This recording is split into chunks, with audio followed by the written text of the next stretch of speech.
Сәлем достар, бұл видеода бет терісіне пайдалы маскалардың ішіндегі әжімдерді кетіруге ең жақсы көмектесетін масканы неден және қалай жасауға болатын жайлы құпиямен бөлісетін боламын. Ол үшін 3 қасық зығыр дәндерін кастрюльге салып, 1 стакан су құйып, отқа қойып, қайнатуға дейін жеткізіп, 3-4 минут араластыра отырып қайнату керек.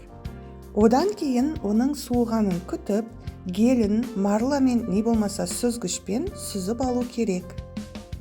Алынған гелді қолданар алдында теріні жақсылап тазартып алып, бетіңізге, мойныңызға, қолыңызға жағып пайдалансаңыз болады. Гелді толығымен құрғағанша бетіңізде қалдырыңыз.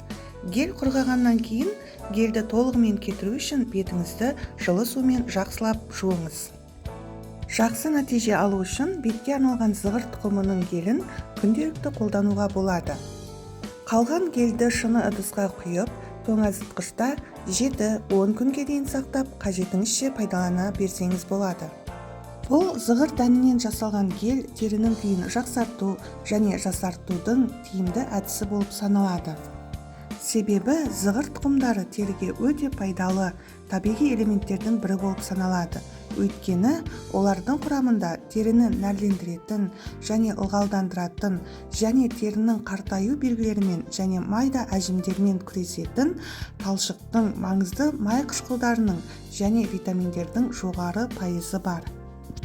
Бетке арналған зығыр тұқымының гелін қолдану терінің денсаулығы мен сыртқы түрін жақсартудың табиғи және қауіпсіз әдісі болып табылады.